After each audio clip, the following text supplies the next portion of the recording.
मैं जब किसानों के मामले में प्रधानमंत्री से मिलने गया तो मेरी 5 मिनट में लड़ाई हो गई उनसे, क्योंकि वो बहुत घमंड में थे। जब मैंने उन्हें कहा हमारे 500 लोग मर गए, तुम तो कुतिया मरती है तो चिट्ठी भेजते हो, तो उसने कहा मेरे लिए मरे।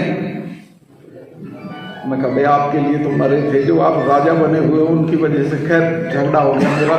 मैं जब किसानों के मामले में प्रधानमंत्री से मिलने गया तो मेरी 5 मिनट में लड़ाई हो गई उनसे, क्योंकि वो बहुत घमंड में थे। जब मैंने उन्हें कहा हमारे 500 लोग मर गए, तुम तो कुतिया मरती है तो चिट्ठी भेजते हो, तो उसने कहा मेरे लिए मरे। मैं कहा भाई आपके लिए तो मरे थे, जो आप राजा बने हुए हो उनकी वजह से। खैर झगड़ा हो गया मेरा। उन्होंने कहा तुम अमित शाह से मिल लो। मैं अमित शाह से मिला। उसने कहा सत्ता इसकी अकल मार रखी है लोगों ने, तुम बेफिक्र रहो, मिलते रहो, ये किसी ना किसी दिन समझ में आ जाए। खैर मैंने खुल के उनको ये कहा कि 2 बात आप समझ लो कि ना तो इन सिखों को हराया जा सकता, इनके तो गुरु के 4 बच्चे कट गए थे, उसने सरेंडर नहीं किया। 2 दीवार में चुने गए थे, 2 मर गए थे। ना हमारे ये तो हारते ही नहीं, हमारे वाले तो ये गलत छेड़ दिया आपने। इन लोगों को कुछ ले दे के समझौता कर दो।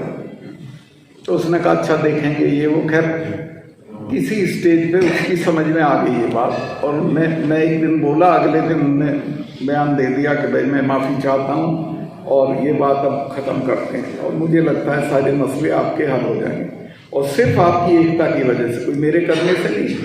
आप जिस तरह वहाँ डटे रहे हैं, पूरे देश में कोई कौम नहीं है जो इस तरह डट जाए।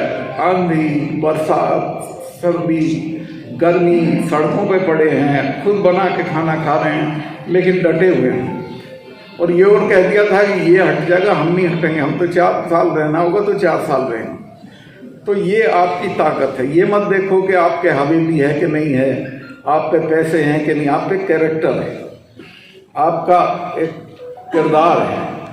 तो ये अपना कायम रखो, एका कायम रखो और मिलजुल के रहो। ये रुपया धेला तो कोई चीज़ नहीं होती है। मैं तो गवर्नर रह लिया, मिनिस्टर रह लिया, 3 बार MP रह लिया, MLA रह लिया। अब मैं रिटायर होऊंगा तो मेरे में जाके रहने को घर नहीं है। आप मेरा यकीन करो, वास्तव में नहीं है कोई घर, लेकिन वो मेरी ताकत है। उसी के बूते पे मैं प्रधानमंत्री से पंगा ले लिया, वरना मेरे तो ED और इनकम टैक्स और क्या क्या पहुंच जाता अगर मैं कुछ करता। जब मैं गया हूं तो 2 केस मेरे सामने आए जिनमें 250-150 करोड़ रुपए की रिश्वत ठहरी हुई थी। मैं उसको सूंघ गया, मैंने दोनों कैंसिल कर दिए।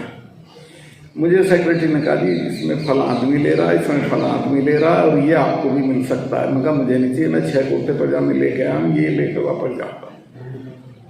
और मैंने फौरन प्रधानमंत्री से समय लेके बता दिया, मैं कहा ये हैं आपके आदमी, आपका नाम लेते हैं। तो मैं खैर उसकी मैं तारीफ करूँगा पीठ पीछे।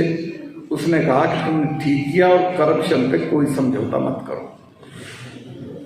आज भी मैं कहता हूँ मेरी सबसे बड़ी ताकत यह है कि मैंने कोई भ्रष्टाचार पूरी राजनीति में नहीं किया, इसलिए मेरी तरफ कोई उंगली नहीं उठा सकता।